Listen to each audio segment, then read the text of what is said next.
British leaders are demanding to know why one of the country's premier law enforcement bureaus ignored massive corruption and misconduct by private investigators. The Serious and Organised Crime Agency, SOCA, allegedly knew about, but turned a blind eye to, activities including illegal wiretapping and hacking. Well, now the agency is refusing to name which people or firms ordered the bugging for fear of damaging their reputation. Let's talk about this with investigative journalist Tony Gosling. He's in London. What possible reason could SOCA have turned, as I said, a blind eye to this for what appears to be 6 years?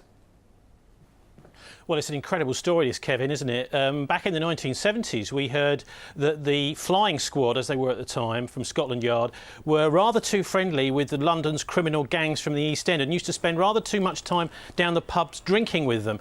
I get the feeling that's what's going on here with the Serious Organised Crime Agency now, because this is a very serious inquiry they've done. Actually, two inquiries, one from SOCA, Project Riverside, and another one from the Information Commissioner, which is called Project Baird.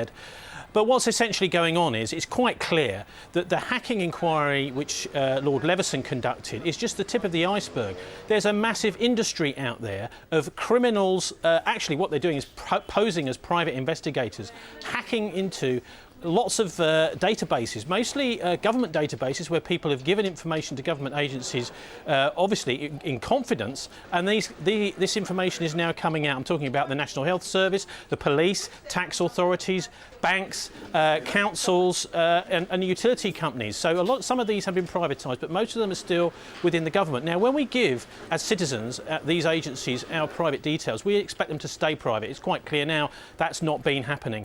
Both hacking and what's called blagging, which is where these private investigators will phone up or phone you as an individual pretending to be one of these big agencies and try and get that information. And if they do get it, then they get a financial reward. Now, quite clearly, this is criminal. But going back just about a year and a half, there was a bit of a revelation about the Project Riverside, just to give you an idea of just how serious this is. But what was happening was that criminals, organised gangs, were getting private investigators and insiders to actually go into the police national computer and delete intelligence files. So a detective might have been working on a case for, say, 6 or 7 months, come in one Monday morning and find, oh my goodness, all the files have disappeared. This kind of thing, as well as getting information, private information about specific addresses, phone numbers and private details of individual detectives and police. That's how serious this is. And so I wonder whether this Serious Organised Crime Agency isn't actually somehow part of organised crime itself. If it's not doing anything about this, Keith Vaz at the Home Affairs Select Committee is trying to get something moving. Yeah. But if it's not doing anything about it, why are they being paid public money? Tony, another element to this as well, it's emerged that one of the people bugged was a former British Army intelligence officer. Surely that constitutes a direct threat to national security. When you hear all the fuss that's going on about Bradley Manning and Snowden, potentially something's going on here.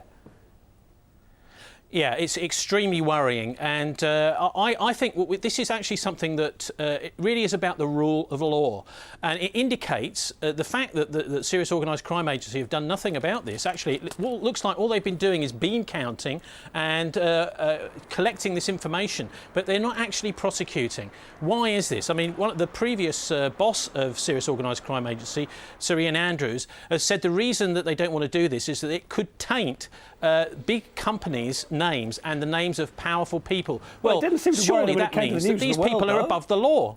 Didn't seem to worry them so much when it came to that. Well, that's because there was a focus at the time on the news. I mean, let's not forget, Nick Davis and others did a hell of a lot to actually persuade and push the police into starting to do prosecutions against the News of the World.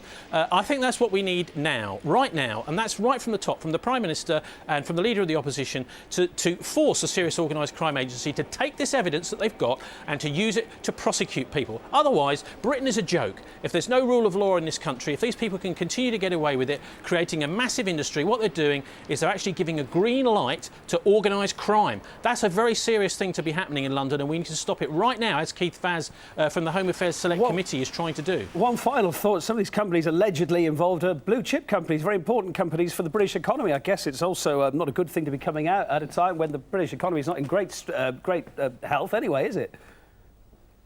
Well, the British economy is going to be in even worse health if this is allowed to continue. If criminal companies are allowed to get away with it, that means that legitimate companies, honest firms, are actually being overtaken by those companies. If they're able to make profits and get an advantage over honest, law-abiding companies, that's why this is so important, Kevin, is because it effectively means that we start to go down the road of a criminal state. That is to say, the criminals win out while the honest people go down. And we seriously do not want that to go any further here in Britain, which is why it must go to the top level now.